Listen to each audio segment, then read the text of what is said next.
Next year, the headline's going to be pro-lifers pass bill to make abortion unthinkable. Abortion is now unthinkable in Oklahoma. They've achieved their goal. Yeah. You hate it.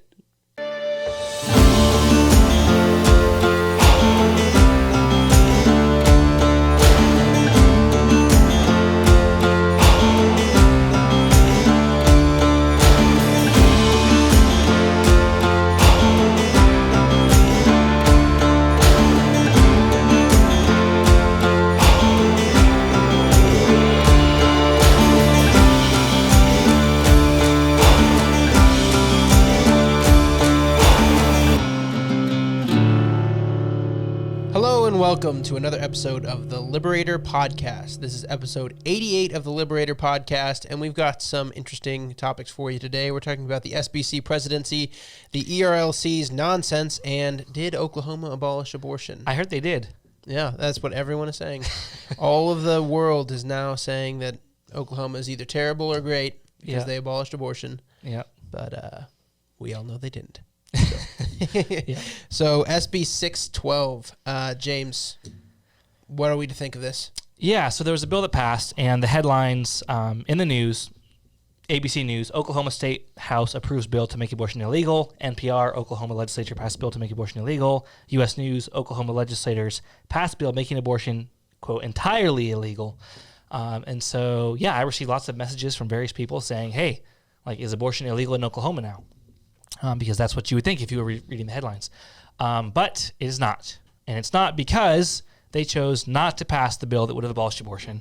And instead, they passed, so far just one, but I'm sure there's going to be more coming, SB 612. Now, this was a bill.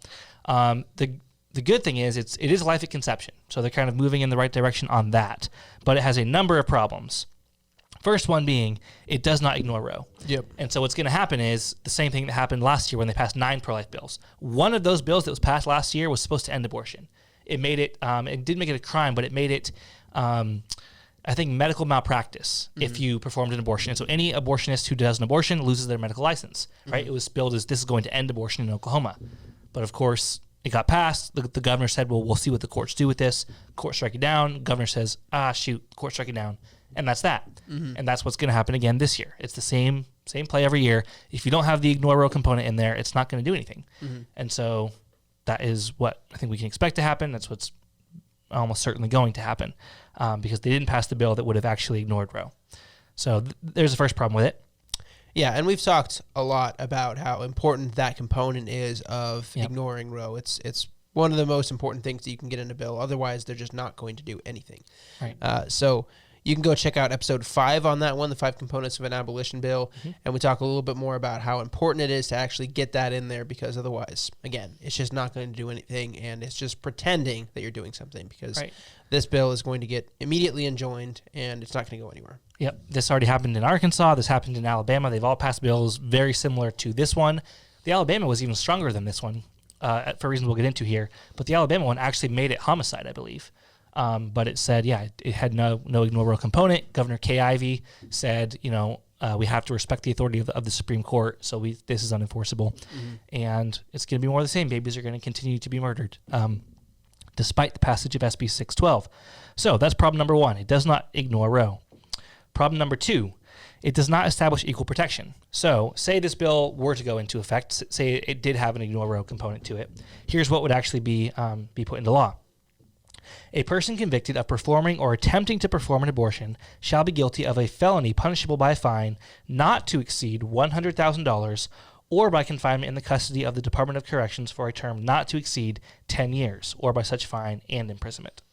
So basically, you can go to jail for 0 to 10 years or you can get a fine of $0 to $100,000. That's not making preborn children equal under the law, which is a violation of God's word, which over and over and over, especially throughout the Old Testament, but even in the New Testament, condemns partiality. So we've got, it violates God's word, it violates the Constitution, right, which says all states or no state shall deny to any person the equal protection of the law. So we're saying here, preborn children are not going to be protected. Their lives are not going to be protected to the same degree that all of our lives will be. It's $100,000 or 10 years instead of life in prison or the death penalty. So it's not equal protection. Yeah, and this is really something that just completely undercuts any reasonable argument that anyone could possibly make that that the preborn were human beings worthy of protection. It's the people who are saying that they're human beings who are worthy of protection with their laws are denying it. They're making it a lesser fine. And in a bill like this, there's really no reason to do that. It's a bill that's like, we're just going to abolish it from the start. And the only reason I think someone would do this is so that they can save themselves more increments because they've got this scheme. They've got this idea that if you just pass more and more of these increments, the pro-life voters will believe that you're doing something. And fair enough. It's working to some extent. You've got national headlines all saying that that's what Oklahoma did. You've got all the conservative media going crazy over it, saying that this is what they did. And so it works to pull the wool over a lot of people's eyes for whatever reason, even though this has been going on for a long time. They have not abolished abortion despite all the headlines that pretend that they have. And it'll be interesting once you get states repeatedly doing bills like this where you have in a succession of multiple years, Oklahoma abolished abortion, Oklahoma abolished abortion, Oklahoma abolished abortion. I thought they already did that last year, so it is a little bit, it becomes a little bit ridiculous over time. But I think this component in this bill especially doesn't make any sense unless they're legislators who are doing it for less than honorable reasons, who are doing it because they've got something next year that they can work on, or saving themselves something else that they can push. Yep. So along similar lines, we've got another problem with the bill, and that it protects self-managed abortions. And this is it kind of ties into equal protection. So because they're not making preborn children completely equal under law, another application of that denial of equal protection is the fact that they say in the bill, this section does not authorize the charging or conviction of a woman with any criminal offense in the death of her own unborn child. So the mother can kill her unborn child without any consequence in the state of Oklahoma. That is, in essence, to say mothers have a right to murder their children in Oklahoma, free of any penalty whatsoever. So what you've got is this bill protects self-managed abortions. Now, Callie gave a really good presentation on this at our conference back in February about the rise of self-managed abortions, and we've seen that in Texas already. Now, Texas's bill that they passed recently, SB 8, which we did a podcast on a few weeks ago, that didn't even do it from conception. It didn't criminalize abortion, but it made abortion illegal in the private sense, and that you could be sued for it after a heartbeat could be detected. And what we saw even with that bill is a astronomical rise in self-managed abortions in the state of Texas, which is completely legal, right? Yeah. Even that bill gave immunity to the mother from any penalty under that law.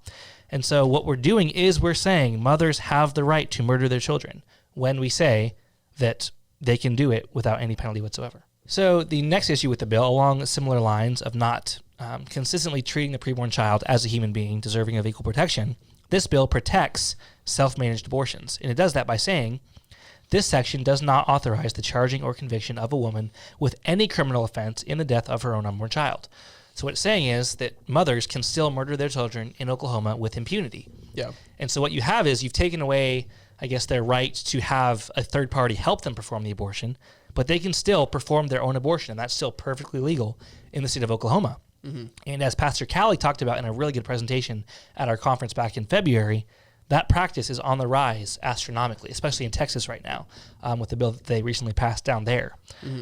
So this is, again, to say that the mother should be immune from any prosecution is essentially to say she has the right to murder her child. That's what this bill is doing. Yeah. Yeah, and it's not even that it's self-managed abortions that are being protected per se. It's if a woman were to pay an abortionist to kill her baby and the abortionist was found guilty, the law is actually showing partiality to the woman in this case. It's saying that she is exempt. She's going to be given special treatment, even with this significantly lower than justice, ridiculous fine that they're given of $100,000 instead of life in prison or some kind of higher punishment than that. Right. Even she is excluded from it, and so it's not even that it's protecting self-managed abortions per se. It's that it's specifically excluding women from it, and I think that's a good, that's a big reason why abortion is on the rise. Self-induced abortion is on the rise because the abortion industry knows the pro-lifers aren't even asking that we punish the women for doing this or punish the parents for doing this.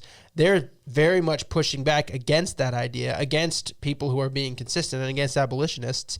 And so why not? Why wouldn't they just make it more available that people can do abortions earlier and self-induce them instead of more costly surgical abortions?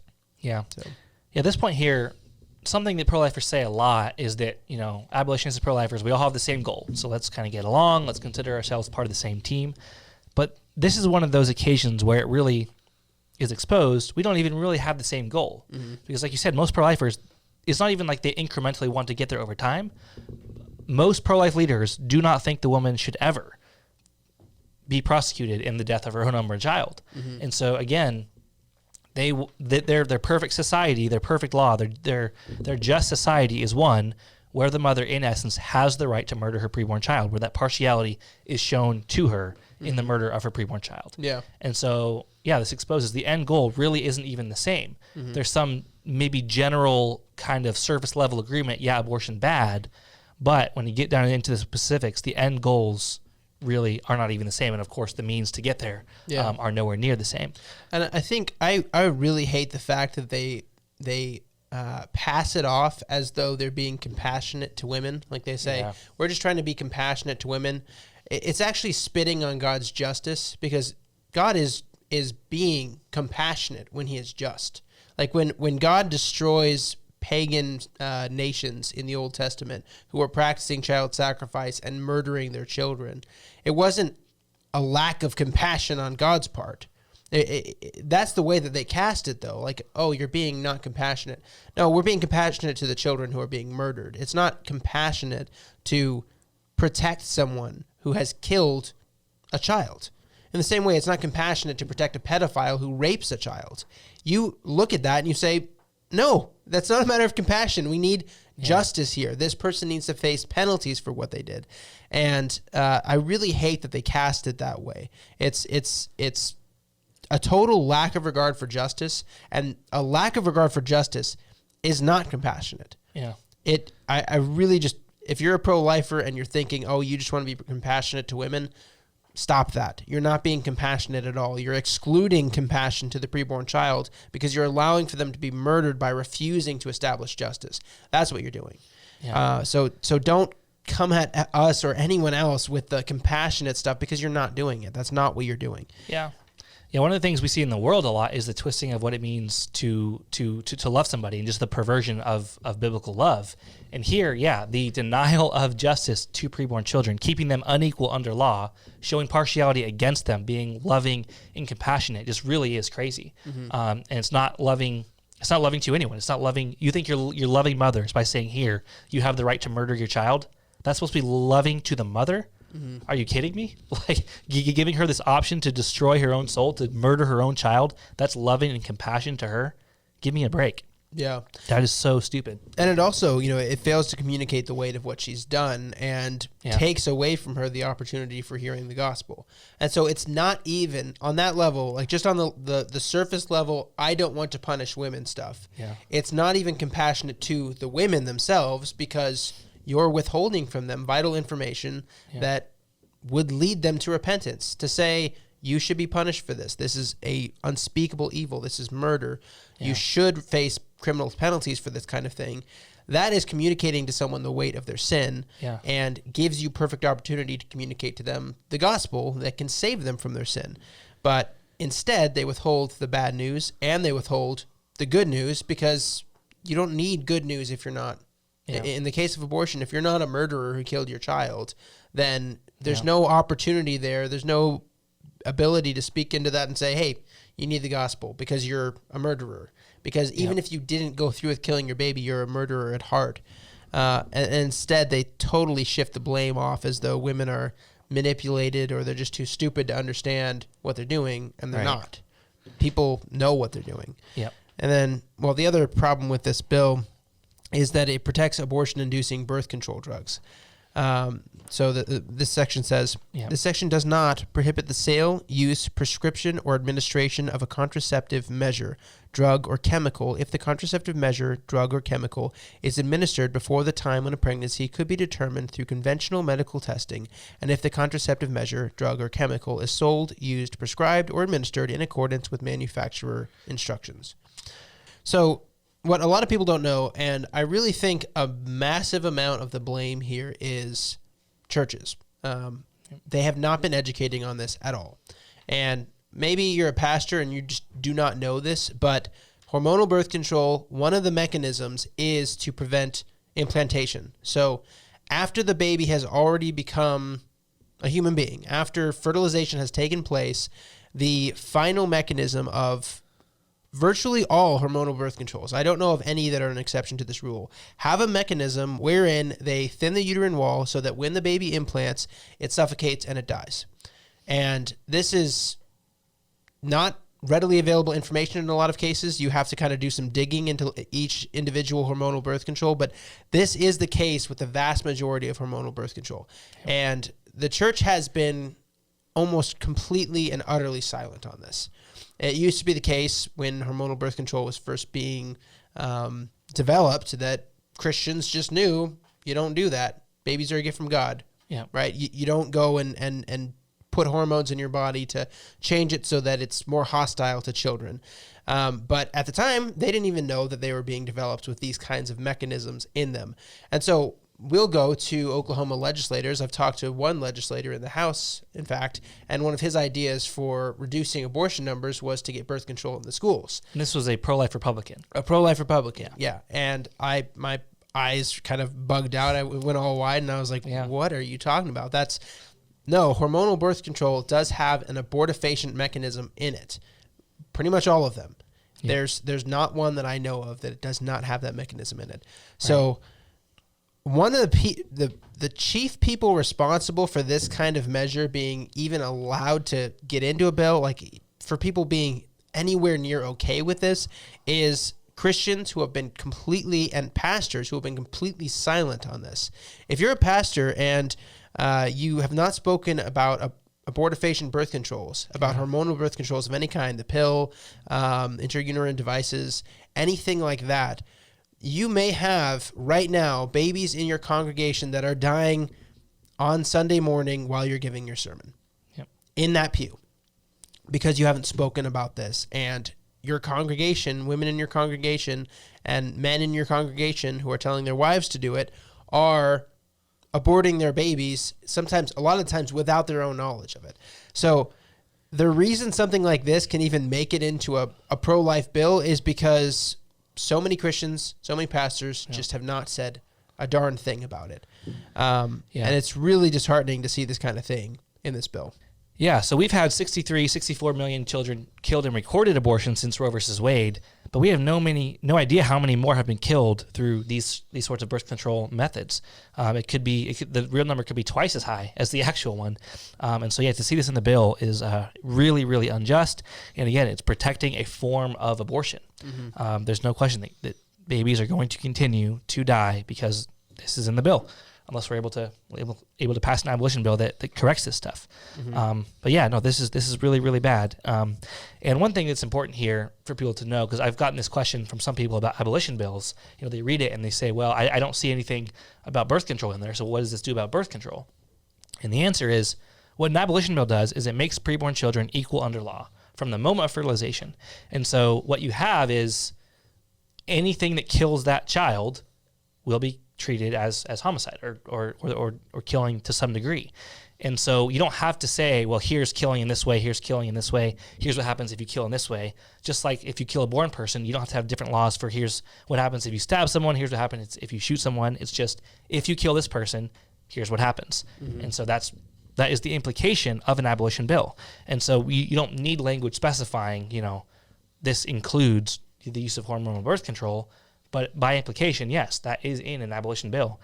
And so, to see this, exception for some abortions in this bill, it's very sad to see, even though the bill isn't going to go into effect. But even so, it's still sad to see pro-lifers writing bills in this way. Yeah. So. And if anything, perhaps it will be good that it's an opportunity for us and others to talk about this specific measure, because the fact that they're including this in an abortion ban tells me that they know that there is an abortifacient mechanism to it. Right. And they're specifically making sure that they're not including that in here. Yeah. And it's important to note, too, that contraceptive, as applied to any kind of hormonal birth control, is a total misnomer. It is not against conception. It's not, because in some ways it is, the two mechanisms that sort of prevent fertilization from taking place. But those methods aren't 100%. Yeah, they're not 100%, and it also is abortifacient. That's what it is. Yeah. And so it being hormonal birth controls ever being labeled as contraceptives was always a misnomer. It was always a deceptive thing that the people who developed them did, and they even went so far as to try to redefine what conception was, saying that conception occurred at implantation as opposed to when it actually occurs, which is at fertilization. Fertilization and conception used to be synonymous. Right. You used to be able to say conception and fertilization, and that was, people just knew that that was the same thing. But the definitions of it were changed to be contraception occurring at implantation. So when you think about hormonal birth control, the not fertilized egg, that's also a misnomer. The embryo, it has tried to implant on the uterine wall, and it's become too thin, so the baby dies in the process by suffocation. Implantation never occurred. So they can say that this was contraceptive. It was against conception. Yeah. Now, that is not true. Conception and fertilization should be synonymous. They should be the same thing. Yep. So these types of hormonal birth controls and things like that, they should be done away with. You should not be able to use these. Yep. And the really sinister thing about all of them is that there's very little evidence that anyone did kill their baby, that the baby did die. And a lot of people don't know that it's happening. It's just total ignorance on their part. But it's something that is actually, it's worse than manslaughter. It amounts to being worse than manslaughter, because you're actually taking something, you're doing something to your body that will create a hostile, dangerous environment for your child. You do that to some degree knowingly. Like, if people actually knew the drugs that they were putting in their body, they would know that they are actually creating a dangerous environment. So if abortion was abolished, it would be worse than manslaughter. It's not just a matter of being ignorant. It's actually doing something intentionally that can kill somebody. Yep. So all that to say, abortion is not abolished here in pro-life Oklahoma. This bill does not ignore Roe, does not establish equal protection. It protects self-managed abortion, and it protects abortion through the use of certain hormonal birth control drugs. So there's much work to do. With that said, the passage of this sort of bill is not something that I think we would have seen without an abolitionist movement. So I think this is the third state where there has been a bill passed saying that life begins at conception, and then to some degree, there's obviously exceptions in all of them, but to some degree, they're establishing that life begins at conception. Arkansas and Alabama have already done this. In Arkansas, they actually called it an abolition bill. The guy, I think his name was Jason Rapert. He's running for lieutenant governor or something like that now. But when he wrote the bill, he called it an abolition bill. Even more, the abolitionists in Arkansas had approached him, and he had told them that he would support, and I think, I could be wrong with this, so don't put this in stone, but I believe he told them that he would put forward an abolition bill. And then he saw, he got this bill given to him, I think by like the Family Policy Council of Arkansas or something along those lines, who he was working with on this bill. And then he went with this bill instead of the abolition bill. Mm-hmm. But he wanted to call it an abolition bill because he knows the abolitionist movement is growing, and he wanted people to think that this was abolishing abortion. Yeah. But again, it wasn't. It bowed to Roe. And that one, there was some really obsequious language about, in the preamble to the bill, it said, "We plead with the United States Supreme Court to do the right thing and allow us to outlaw abortion," or whatever. It's like, no, you don't need that. You need to uphold your oath to the Constitution. You need to obey Christ. You don't need to plead for permission from the Supreme Court. Yeah. And so, but again, they are passing these bills, I think, very clearly in response to the growing abolitionist movement, especially here in Oklahoma and also in Arkansas. And so that is the good news. They're moving towards us. They're writing bills that are more biblically consistent, and they're getting closer to our position, but they're not there yet, and abortion is still legal because of that. here in Oklahoma. So in a way, also, it is like this. I talked a little bit about how contraceptive is a misnomer. In a way, SB 612 is operating on that faulty understanding of what conception is, though. Yep. It's essentially saying that definition of conception, that it being an implantation as opposed to fertilization, is correct, and we're going to abolish abortion from the moment of conception, excluding specifically abortifacient birth controls that kill babies prior to implantation, but after fertilization. Yeah. So it's kind of operating on that faulty definition, which I think is interesting and not good, because it's continuing to give people that idea that conception happens at implantation, and that's not the case. There's many embryologists that don't even use it that way. They'll use conception and fertilization very frequently synonymously, even though I think it was the I can't remember what association did it, but they essentially tried to change those definitions back in the 60s. Yeah. But a lot of embryologists will use those terms, still use it synonymously. The other thing, crazy news, the ERLC being dumb again. Again. Yeah, I normally I wouldn't say that about some people, but the ERLC is something else. Yeah. Yeah. So these are the guys primarily who we were arguing with, we and I guess primarily abolitionist pastors were arguing with on the floor of the SBC convention last June when they were trying to pass the resolution on abolishing abortion. Mm-hmm. The people speaking against that were primarily ERLC people. The tweets coming out and the Facebook posts coming out against it were coming from ERLC people. And so the ERLC has been a very active opponent of the abolitionist movement. And what we're going to talk about here isn't directly an abolitionist subject, but just a way that they are being, like you said, very, very dumb. Mm-hmm. So as many of you probably know, Ketanji Brown Jackson has been confirmed to the United States Supreme Court. This is obviously really bad news. Ketanji Brown Jackson is a very, very evil judge. She supports the murder of preborn children, among numerous other atrocities. Here is what... Mm-hmm. And it's a pro-abortion judge replacing a pro-abortion judge. So yeah. As far as a lot of the votes go, it's pretty much the same. Right. But still bad that she's appointed. She should not be in that position. Right. Not a worthy person to be in that position, especially if she doesn't even know what a woman is. So yeah. Among many reasons she isn't qualified, that would be near the top of that. You don't even know what you are. Yeah.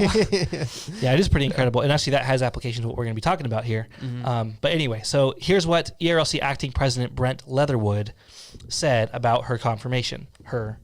About Zier confirmation? I don't know. Is that what she does? No, but that's what the people who she supports would call themselves. Anyway. Yeah. Despite the philosophical... So here's acting president Brent Leatherwood. Despite the philosophical and legal differences individuals like me will have with her, Judge Jackson's confirmation is a history-making moment. We should appreciate it as such. If we lose the ability to do that, we lose something that makes America an exceptional nation. If we lose the ability to appreciate people for their race and gender who are extremely, extremely evil, then we lose our character as a nation. Yeah. Like, that is so stupid. Mm-hmm. What could drive someone to the point where they would say something like this? It's all identity politics type stuff. Like, we just need to put somebody in that position that we've never had somebody of that whatever, that race, that gender, that disability, whatever, you know. Putting them in that position just for the sake of putting them in that position. And it really is it's just moral insanity. It's like you've put someone in there who is a cultural influencer in ways for evil ideas. Yeah. Ideas that confuse the natural order that God has made about sex, about men and women, who is very pro-abortion, who is everything the Bible preaches against, who is just not a biblical figure that you want in leadership. Yeah. Like if you were to look at what the Bible were to say about Ketanji Brown Jackson, it would say that this is the type of leader that a wicked people gets. Women and children rule over you, and it's an evil woman. Yeah. That's the kind of thing that the Bible would say about this woman. Child sacrifice gets nations wiped off the map. Yeah. Like, that's what we're talking about here. Yeah. And you're just, for whatever reason, for political points, whatever you're doing it for, making a fool of yourself and praising this as if it's something that's good, that it's a good thing. You should not be lauding this as a good thing in any way, shape, or form. You should be saying this is a foolish thing. We do not appoint judges based on their race or sex, and we certainly should not appoint any judge who thinks it's okay to murder a baby. They are disqualified, period. They're disqualified, and it's about their qualifications. It's not about anything else about them. If they're qualified, then they should be put up as a judge. If they're not qualified, then they should not be. I interacted with a few people in different SBC groups on Facebook on this, and their argument was along the lines of, well, he's saying he disagrees with her, so he's not saying she's a great judge, but he's just being nuanced and saying, even if I disagree with her in some ways, it's still a huge moment that we should all appreciate as Americans. So it's like they're taking a nuanced position, and people aren't understanding the nuance. But it's like, if someone were to say, okay, Hitler, he may have supported mass murder of the Jews and gypsies, but man, that German economy in the 1930s, it was roaring. Like, can we at least appreciate the German economy? Yeah. It's like, no, nuance and genocide don't mix, right? If we're talking about mass murder, you don't be nuanced about that. And so this idea, and this really is, I think, a problem with a lot of, I don't know the right, people call it, Big Eva, or, whatever you want to call it. The people, the most influential Christian thought leaders at the top of things like the ERLC and Gospel Coalition and all of that. There's just this like addiction to nuance and to not taking a black and white stand on something, and to trying to find something to appreciate, even like with the absolute wickedness of Ketanji Brown Jackson. I mean, we haven't even mentioned her, the way that she has treated sexual predators in case after case after case, right? Giving them lower than even the least possible recommendations that's in a lot of these laws. Right, an evil judge. This is no place for nuance, right? Child sacrifice and sexual immorality and sexual assault, these are not places for nuance. This is an evil judge. There should be no response to this except this is a cause for worry and weeping. Maybe not worry, but because we know Christ is king, but a cause for being concerned about an evil judge who's taking a position on the highest court in the land. Yeah. This is not a place for nuance. Yeah, and I'll see people that say things like, conservative politics is worship of conservative politics is a lot of the problems that we have, and I totally understand where they're coming from. But one of the crazy things is that a lot of conservative, more secular-minded conservatives will get this right. They'll see that the woke identity politics foolishness is nothing that we should be respecting. And a lot of the people in evangelicalism will get it really, really wrong. And that should be concerning. Like, you should not be buying into this kind of, it's just straight partiality. It's showing someone giving someone a favorable hearing just because of something that's external, that does not matter towards whether or not they're going to be a good judge. There's every indication that she is a terrible judge. We have evidence that she's a bad judge. She does not deserve the position that she's been given. Yeah. And a lot of evangelicals just get it really wrong. And this would be a very good reason for, if the ERLC has not reformed, it should be just done away with. Like, hopefully the next president gets in there and just shuts down the whole operation, because it's clearly a failure. You're the head of an ethics commission. Like, that's your job. You're supposed to inform people about ethics, and here you are praising someone, giving someone, and this is, it is qualified, it is nuanced or whatever, but you are praising that this historical thing has happened. Foolish. Like, get out of that. You don't need to be doing that. And if this is the way that the ERLC conducts themselves, they should just be shut down. So relating to the ERLC is the fact that the SBC, because the current president of the SBC is not going to go for re-election because of a number of scandals related to basically stealing people's sermons and giving them as his own. He's not running for re-election, and so there's going to be a new election this upcoming June in Anaheim for the new president of the SBC. Well, even beyond that, isn't he? He's resigning before his term's up.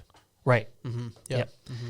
And so there's a couple people who have announced or who have been nominated and have accepted the nomination. One of them is Tom Askell, who we have had on this podcast back in January.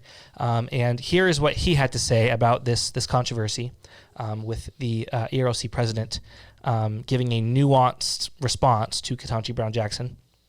He says, "This, from an ERLC-funded SBC churches, this judge can't define a woman, gave slaps on the wrist to child sex abusers, advocates for the murderers' babies, and is celebrated by NARAL. And we should appreciate her appointment. We should weep. Hashtag change the direction." This is the correct response to what the ERLC has done. Now, Tom Askell running for president of the SBC. So the ERLC, it's basically the kind of public policy arm of the Southern Baptist Convention. And so they'll kind of speak for the convention on political issues, or they may engage politically in certain ways. Now, it maintains some degree of independence from the president, so the president can't just boss the ERLC around, but the president certainly has influence on the ERLC and certain appointments and things like that in the SBC and the ERLC. And so that is going to be an important role, but another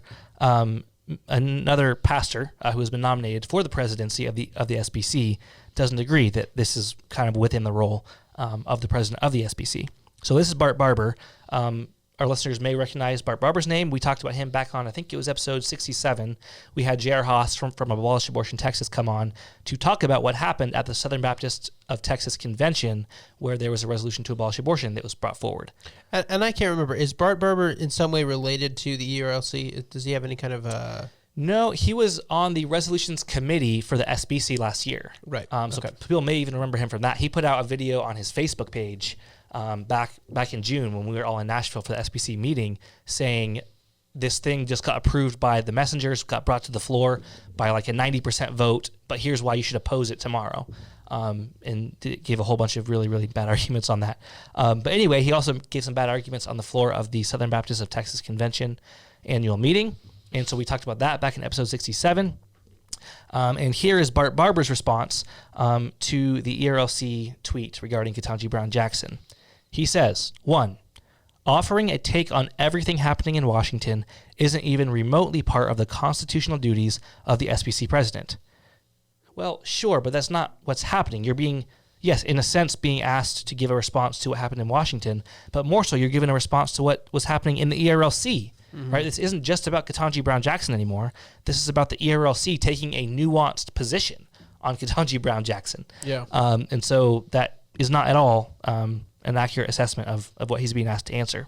Yeah, and being silent on the appointment of wicked rulers, regardless of what the SBC Constitution says, you as a Christian have a responsibility to, especially if many people in your congregation are being misled by the ERLC here, you have an obligation to say, this is wrong. Like, you should not think in this way. You should think, this is a bad judge. She has bad judgments. She's for child sacrifice. Our nation needs to repent in sackcloth and ashes, and we should be very afraid of the wrath of God on us as a people when this is the type of ruler that we're getting, because a ruler is a reflection of its people. And if the SBC president can't, as a Christian, speak to that or refuses to speak to that, I think that is a bad moral, a black eye on that person. Yep, no doubt. So he says, number 1, offering a take on everything happening in Washington isn't even remotely part of the constitutional duties of the SBC president. 2, I intend to focus upon those duties, so upon the duties that are, in his view, his duties as SBC president if he were to be elected. 3, I love and am shaped by the strong pro-life stand that Southern Baptists have taken for decades. 4, the fact that this is the sort of quote-unquote question for the candidates that surfaces and not anything to do with the core mission of the SBC or the president's role in that mission confirms for me the urgency of remaining firm about my not contributing to this sort of distraction. This is the difference between someone like Tom Askell and someone like Bart Barber. I don't think Bart Barber is a progressive. He's not a progressive, right? He is a conservative in a lot of ways. But when things like this come up, where there's clearly error that is taking place, like significant error, like the acting president of the SBC saying insane things about a judge who is going to try everything in her power to continue child sacrifice, that needs action. And his position on it, though he may not agree with it, his position on it is, well, I don't want to get involved in that controversy. It's a distraction from my actual duties. Yeah. That's a problem. It's just no comment, essentially, is what he said. In more words than that, but he gave a response, and he pretended like he's not giving a response. He's like, I'm not going to get wrapped up in this type of thing. Yeah. But the fact is, you didn't just stay silent. You said something. And what you said was not, we should not be praising Ketanji Brown Jackson. You said, this isn't my job.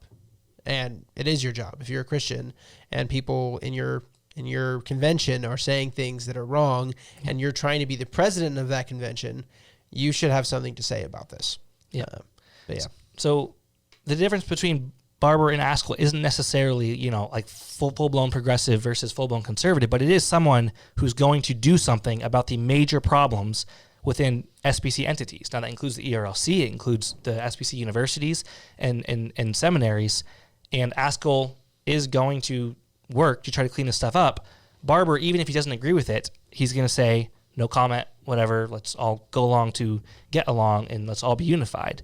And so that is the difference between Bart Barber and Tom Askell. And so I think the hashtag for Tom Askell and Voti Balcom has been hashtag change the direction, because there does need to be a course correction within the SBC and within the SBC entities. And so Bart Barber won't be part of changing a direction. He'll kind of go along to get along. Tom Askell will change the direction that is badly, badly needed. And I think when people see stuff like this from the ERLC, I hope they see that change is badly, badly needed. That's crazy. The fact that the public policy arm, the ethics, the professional ethics arm, is taking a nuanced position on Ketanji Brown Jackson's confirmation is crazy. Mm-hmm. And again, this is why we need someone like Tom Askell who will do what he can to clean some of this stuff up. Mm-hmm. It's a big problem. Yep. So.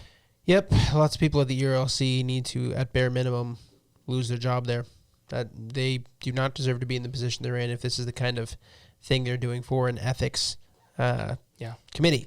And so, I really hope that that Tom Askell will replace the current president. I think that he's really, really good pick. And the SBC needs to be reformed. There needs to be another resurgence. Yep. And hopefully we see a lot more abolitionist ideas. We are going to be going to, I believe, Anaheim. Yeah, we're going to be going to Anaheim to be a part of it, and we have more things in the works for that. So, and this is not an isolated incident with the ERLC. Abolitionists will know that the ERLC has been, ever since the resolution was put forward on abolishing abortion, they've been an opponent of that. But even more broadly, terrible than that, there was a guy named Stephen Harris who was a political director for the ERLC. He was appointed to that position by Russell Moore, who is... anyway, he used to be part of the SBC, but anyway, he was a fairly liberal individual, at least by ERLC standards, by what should be Christian standards. And he appointed a guy named Stephen Harris to be a political director for the ERLC. Stephen Harris, shortly after leaving the ERLC, went and was a part of Evangelicals for Joe Biden, right? And so people like that have been... have had a position within the ERLC for a long time. Now, I don't know if there are any current people at the ERLC who voted for Joe Biden or would have publicly endorsed him. I don't know. There very well could be if Stephen Harris was. But I'm not even saying that there is. But the fact that someone like that would have ever been appointed to it, right? There's probably other people who think similarly to that who are also appointed by Russell Moore to these positions. And so there probably is more of that than we even know about, because that isn't something that you would necessarily be out and out about, especially if you were still at the ERLC. Yeah. And so we don't know how many more Stephen Harrises there are, or people who are kind of close to Stephen Harris on that. And that's, of course, not to say that you have to vote for Donald Trump. I did not vote for Donald Trump, but the idea that you would actively endorse and publicly campaign for Joe Biden is insane. And I think it's a red flag on even his faith as an actual born-again believer. Mm-hmm. And so this kind of stuff is a problem. It's a big, big problem when you've got someone like Russell Moore who was the head of that for a long time. You're going to have a lot of this stuff. And so there needs to be reformation. Again, it's not that Bart Barber's an awful guy. It's not that he's a full-blown progressive, but it is that he's not going to bring the change that needs to be brought to entities like the ERLC. Tom Askell will. And that change is badly, badly, badly needed. Yeah. So praise God, Russell Moore is no longer a part of the SBC. That's a really good thing. Yep. Hopefully we'll continue to see people who are absolutely bonkers on social issues just get out. We don't need you or want you to be a part of. It is like this kind of thing by Bart Barber and the ERLC is just trying. Whether it's trying or not, regardless of intent, it is taking away the saltiness and the light of Christians. You're supposed to be shining light on evil. You're supposed to be salt that's not without flavor. And this sort of bland, neither hot nor cold stuff is despicable. You've got something evil that you can't talk about. And as an organization that's supposed to be informing people on ethics, you should be saying this is a day of weeping and repentance. And the fact that our politicians are the people that we have elected to public office have done this is a bad indication for the churches as well, because we have not been informing people correctly. If this is the type of thing, this is the type of person that they're putting into positions of power over people. So it is a rather disgusting thing. And so we very much like to see either the ERLC reformed, or I'd like to see it done away with, but these are the presidential choices we have so far. Tom Askell and Bart Barber. There might be a couple other people in the running, but Tom Askell, like we said, he's been on the program before. Brother of Bill Askell, who we've had on a couple times now, and we'd very much like to see him become the president and start reforming the SBC, because that's what needs to happen. And Anaheim, California, if you're someone who is wanting to vote for Tom Askell, go there, and if you're not wanting to vote for Tom Askell, stay home. So respectfully.